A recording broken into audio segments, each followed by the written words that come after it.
Trump uses daily coronavirus briefings to replace campaign rallies. President Donald Trump complained that he is treated unfairly. He touted his tax cuts. He told his usual lie about how he is the one who got the Obama-era Veterans' Choice Program passed into law. He told a story about how he had never been booed before 2015. He said 3 times that his wife is very popular. The coronavirus crisis has prevented Trump from holding his signature campaign rallies. So he has turned his daily White House coronavirus briefings, like the one on Sunday, into a kind of special spin-off of the familiar Trump show, replete with all the usual misinformation, self-promotion and potshots. Trump's Marathon Monday briefing ran for more than 100 minutes. Like his arena addresses, his appearances in the briefing room tend to follow a rough formula. Here's what they usually involve.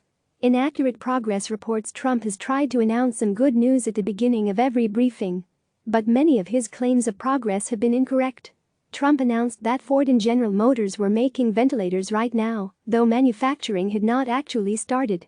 Trump announced that military hospital ships could be launched over the next week or so, though military officials made clear that one was undergoing maintenance and could not possibly meet a 1-week timeline. Trump announced that a malaria medication had been rapidly approved to treat the coronavirus, though the FDA hadn't approved any medication for the virus. False, dubious or questionable medical claims. Dr. Anthony Fauci, director of the National Institute of Allergy and Infectious Diseases, has repeatedly had to correct or dispute Trump's claims about medical matters, though Fauci says he is fundamentally on the same page with Trump. Trump has touted chloroquine, a medication used to treat malaria and other illnesses, as likely effective against the coronavirus, claiming that there is very strong evidence.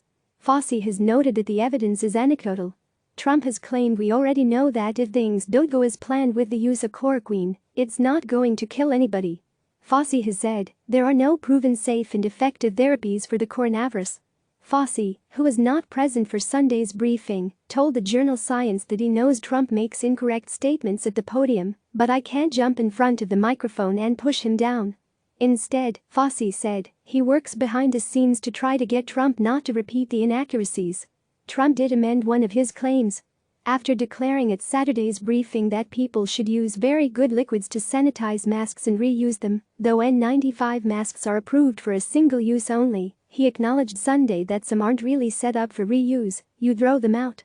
False pronouncements that this was all unforeseen. Trump's pre-coronavirus speeches included claims that the United States is in unprecedentedly good shape. Now, trying to defend his coronavirus response, Trump has used the briefings to insist that nobody expected a situation as bad this, even though people did.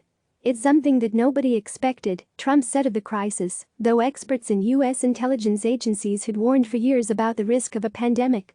Nobody in their wildest dreams would have ever thought that we'd need tens of thousands of ventilators, Trump said, though a 2015 study by government disease experts estimated that the U.S. would need as many as 60,000 additional ventilators to deal with a severe flu pandemic. Media bashing. Trump said at the March 14 and March 16 briefings that much of the media had been very fair in its coronavirus coverage. But he has used other briefings as a vehicle for his long-running effort to undermine the credibility of prominent news outlets. Trump has denounced fake news and corrupt news. He has called a reporter's question nasty. He has called another reporter a terrible reporter. He has criticized the Washington Post and the Wall Street Journal. Trump has singled out one outlet for praise. One American news network, a television outlet even more fawning than Fox News. Vague economic cheerleading. Trump's rally scripts included a list of positive economic statistics.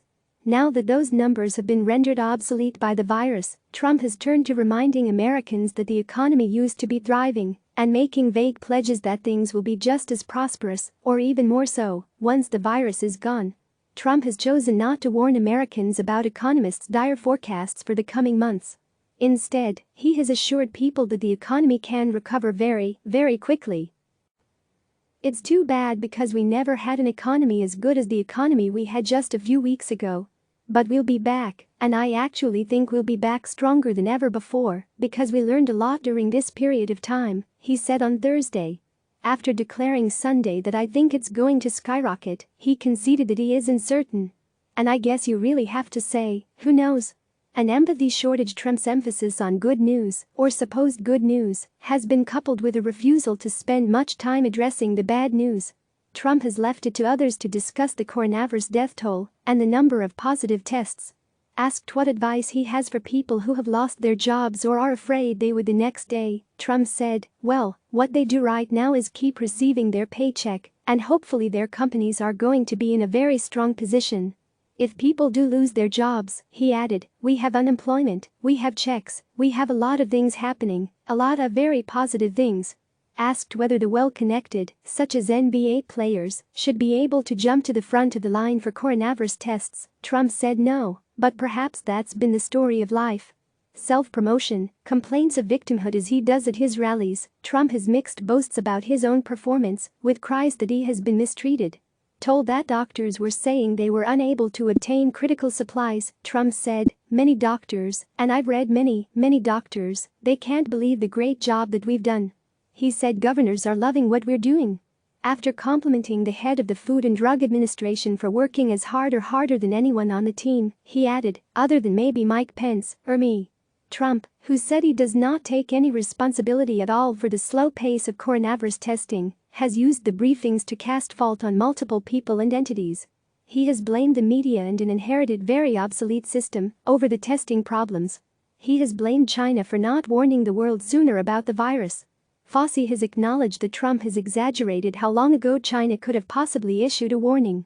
He has criticized people who are suing him over various matters, since it's unfair, and noted that he donates his presidential salary, even though nobody said thank you. Trump being Trump has used the guaranteed television time afforded by the briefings to sneak in some of his favorite campaign messages about how he supports strong borders, about how veterans have given high marks to their health care under his leadership, about how Republicans are fully backing pre-existing conditions, even though, in reality, they have repeatedly tried to weaken those protections in Obamacare and are asking the courts to overturn Obama entirely. As he does at his rallies, though, Trump has also rambled about things mostly of interest to him. When asked what should be done about the Olympics, he has raved about Japan's beautiful new Olympic stadium. He has complimented the stainless steel in the operating rooms of the hospital ships. Asked if he would commit to refrain from taking government bailout money for his own properties, he gave a non-answer in which he managed to boast about his wealth. "Look," he said, "I ran, and everybody knew I was a rich person. I built a great company, and people knew that." Click subscribe to receive the latest news.